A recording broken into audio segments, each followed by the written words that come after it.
Verse 1 of chapter 5, now we know that if the earthly tent we live in is destroyed, we have a building from God, an eternal house in heaven not built by human hands. We know. The Christian faith engages our minds. This is something that we have to keep reminding ourselves of so that we don't allow our minds to fossilize and that we continue to be sharpened and to make progress. I was at a church in California just a few weeks ago now, back in August, I think it was, time flies. And I went there, I had a Sunday free, and I was staying with friends, and I went down to the church, and I was excited because I get to go now, and I don't have to do anything at all except do whatever they tell me to do. And so I sat there, and I waited for it to begin. And it was quite fascinating, actually. They had big screens, and they had a clock on the screens. And when I got in, it said 5 minutes. And I'd only been in about 2 seconds, and you won't be surprised, it said 4 minutes and 58 seconds.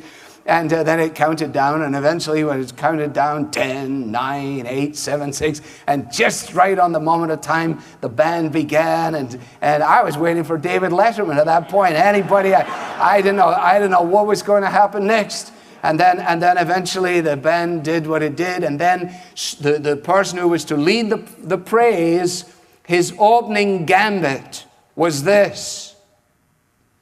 Hey, how do y'all feel this morning?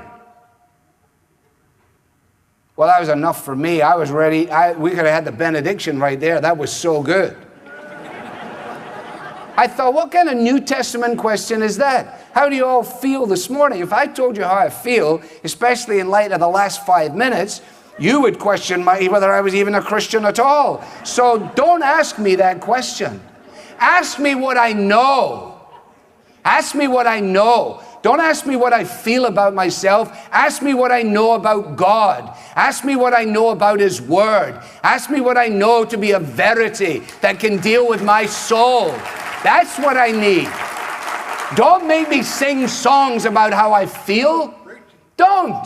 The silly, repetitive songs again and again. I just want to praise you, lift my hands and say I love you. You are everything to me. Goodness, at 8:30 on a Sunday morning, I'm barely ambulatory. I can't start there. And you want me to say that? I just kicked the dog, and I don't even have a dog. I got argued with someone because they took my parking space. I never had spilled my coffee. I didn't read my Bible. I'm a miserable wretch. And now you want me to start here. How do you feel? I feel rotten. That's how I feel. What do you got for me? The answer, nothing. I got nothing for you. That's why you have to get yourself under the control of the Scriptures. That's why it is what we know, the verities of the Scriptures, which then fuel our hearts and our emotions and lead us on. Hence, praise my soul, the King of heaven. To His feet thy tribute bring. Ransomed, healed, restored, forgiven. Who like thee his praise should sing? Okay, now we've got something to sing about. For we've been reminded of truth. You've been ransomed. You've been healed. You've been restored. You've been forgiven. You're looking away from yourself. Now you're looking out unto Christ. And it is in this that we have something that fuels our praise.